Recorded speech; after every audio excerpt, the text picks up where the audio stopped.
আপনি বলছিলেন যে নতুন যে সভাপতি এসেছেন বা তার যে আসলে বোর্ড তাদের একমাত্র ফোকাস হচ্ছে ফুটবলারদেরকে নিয়েই আসলে বাড়তি আর কোনো কিছু দেয় না এবং আমরা একের পর এক অ্যাচিভমেন্ট দেখতে পাচ্ছি ওনারা আসার পরে। এই নারী ফুটবলার 2022-এ যখন সাব জিতে আসছিলেন তখন আসার পরে আমরা শুনেছিলাম, আপনার সাথে আমার বহুবার আলোচনা হয়েছে যে তারা আসলে এখন ঘর থেকে বাইরে গিয়ে তাদেরকে খেলতে হবে। দক্ষিণ এশিয়ার শ্রেষ্ঠত্ব আনতে গেলে আসলে বাইরে খেলা ছাড়া কোনো উপায় নেই অন্য বড় প্রতিপক্ষকে হারানোর, কিন্তু আমরা তাদেরকে কোনো ম্যাচ খেলতে দেখতাম না। এই মিয়ানমারেই মেয়েদেরকে টাকার অভাবে পাঠানো হয়নি, সেটা নিয়ে আমরা কথা বলেছি, কিন্তু এবার আমরা দেখেছি সেই মিয়ানমারে গিয়ে মেয়েরা আসলে কি করে এসেছে।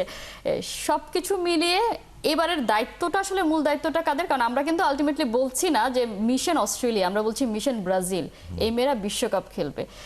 কি কি আসলে করা দরকার যদি আসলে সত্যি আমরা বিশ্বকাপ খেলতে চাই?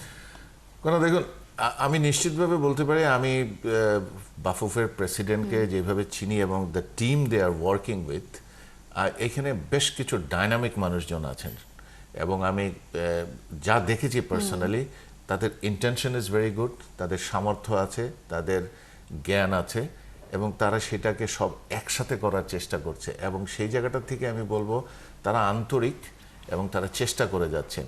আজকের সাফল্যটা আমি অবশ্যই বর্তমান ফেডারেশনে যারা আছেন তাদেরকে দিতে চাই, তবে তার আগে এটাও বলা উচিত যে এটা শুরুটা যারা করেছিলেন, যারা এই আশাটা দেখিয়েছিলেন আগে, তাদেরকেও কিছুটা ক্রেডিট অবশ্যই দিতে হবে, কারণ তারা এই পথ চলাটা শুরু করেছেন।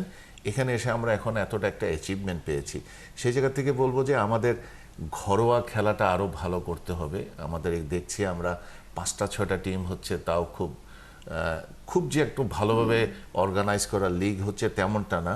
আমরা দেখছি আমাদের প্লেয়াররা ভুটানের মতন দেশে ওইখানে যে খেলার সুযোগ পাচ্ছে, তাদের দেশের লিগটাও তারা চেষ্টা করছে ভালো করে করার জন্য।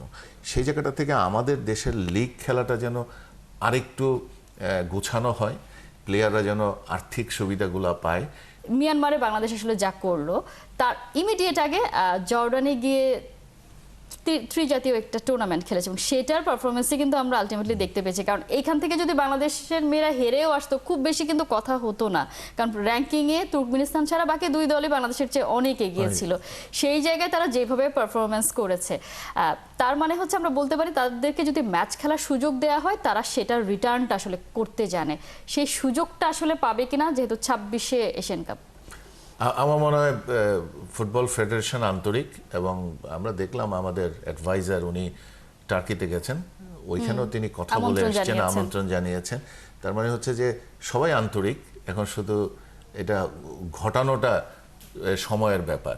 এবং সেই জায়গাটা আপনি যেমনটা বলছিলেন, আন্তর্জাতিক ম্যাচ যত আপনি না খেলবেন আপনার কিন্তু ততটা অভিজ্ঞতা হবে না এবং ওই জায়গাটায় আপনার slowly and gradually you become mature. এবং ম্যাচিওর হলে আমাদের বাংলাদেশে মেয়েদের টিমটা যেভাবে খেলছে, আমার দেখে মনে হয় না যে Myanmar is a better team than Bangladesh.